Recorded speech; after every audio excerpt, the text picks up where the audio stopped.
Hey guys, it's Terry. I just had someone ask me about the Creative Memory albums, and this is the older style, and it had this imprint on the front. It was nice because you could tell the front from the back. The new ones are just smooth on both sides. It does have the little Creative Memories on the bottom. Some of them just have this engraved, and you don't see the picture. It's just a little Creative Memories on the bottom there. The question was, are they the same size? So the pages inside themselves are, the new ones are what they call a true 12 by 12. So this one is a new page, and I'll just show you here. The new one, if I line this up over here, the new one is, what would you call that, half an inch or so bigger. So a 12 by 12 paper will fit between this plastic border over here and this one. So they will fit a 12 by 12 piece of paper now. So I like that. But in the beginning they were this size. They were just 11 3/4 or so. So when you had a 12 by 12 piece of paper, you just had to trim a little bit off.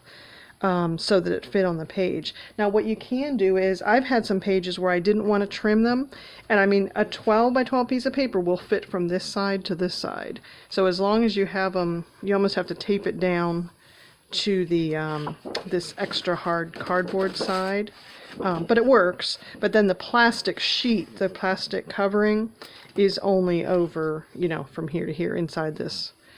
So it works. I usually trim them down in the older books.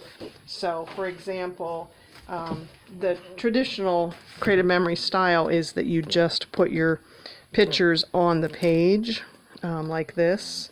You just decorate the page, and you do it in chronological order.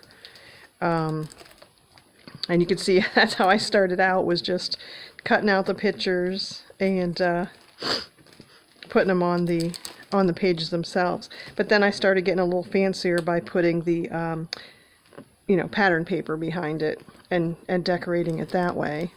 And as you can see, this can come out. So I've got the plastic protector and the page, and then the Creative Memory page. It's strap hinge. I have done a video on how to put that hinge together.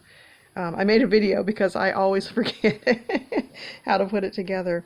But you can see, you just take your 12 by 12 paper and trim it down, and then you can put it in. And then you're slipping it in here just like you would a ring bound with the pages, and you slip it in from the top.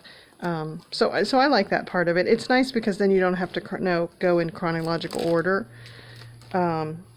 So that is the older style.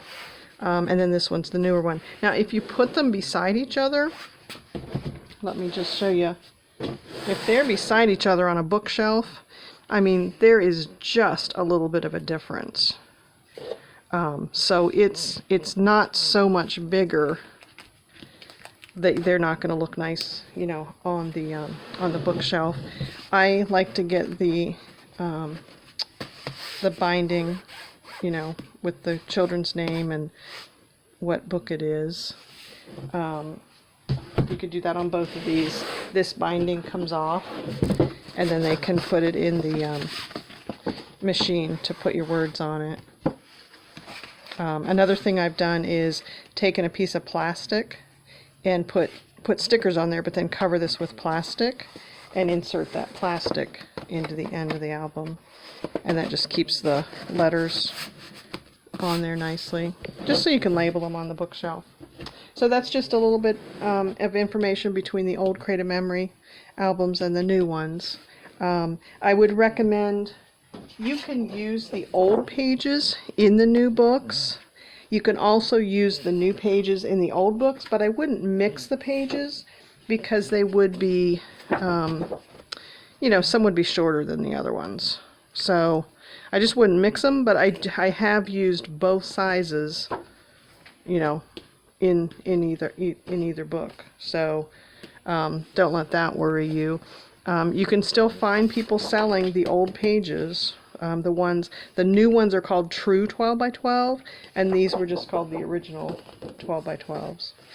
So, okay, hope that answers your questions about creative memory albums. Thanks, guys.